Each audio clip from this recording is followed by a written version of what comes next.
మనం వినాయకుడికి యాలకుల మాల వేస్తాం కదా. వినాయకుడికనే కాదు, లక్ష్మీదేవికి, వెంకటేశ్వర స్వామికి అందరికీ కూడా యాలకుల మాల వేస్తారు ప్రీతికరం అని చెప్పి. ఆ యాలకుల మాలని ఇప్పుడు వినాయక చవితికి ఎలాగా ప్రిపేర్ చేసుకోవాలన్నది చెప్తున్నా. ఒకసారి యాలకుల్ని పసుపు వాటర్లో వేసి తీసేయండి. ఎందుకు అంటే యాలకులు చాలా గట్టిగా ఉంటాయి కదా, మనకి సూదికి దిగదనమాట. అదొక్కటే రీజన్. మీరు ఒకసారి టెస్ట్ చేసి చూడండి. అవి దిగేటట్టు అయితే కనుక వాటర్లో కూడా ఏం తడుపుకోకసలా. అలాగే మనం థ్రెడ్ మనకి ఎంత లెంత్ కావాలో అంత తీసుకొని దానికి పసుపు రాయండి. పసుపు శుభకరం కాబట్టి పసుపు రాస్తాం అనమాట. అది దాని వెనకాల రీజన్.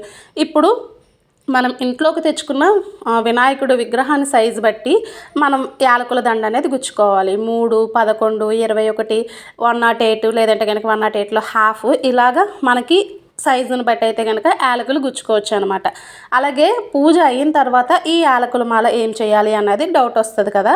ఏం చేయాలంటే మనం ఇది పౌడర్ చేసేసుకొని కొంచెం షుగర్ వేసుకొని పౌడర్ చేసేసుకున్నాం అనుకోండి, చక్కగా ప్రసాదాలన్నిటిలోకి వాడుకోవచ్చు. నాన్ వెజ్ కాకుండా మిగతావి ఏవైతే ఉంటాయో అన్నిటిలోకి అయితే కనుక వాడుకోవచ్చు అనమాట హ్యాపీగా. లేదు ఇది ఏది కాదు అని అనుకున్నారనుకోండి, మీరు వాటర్లో కూడా వేసి నిమజ్జనం చేసేయచ్చు.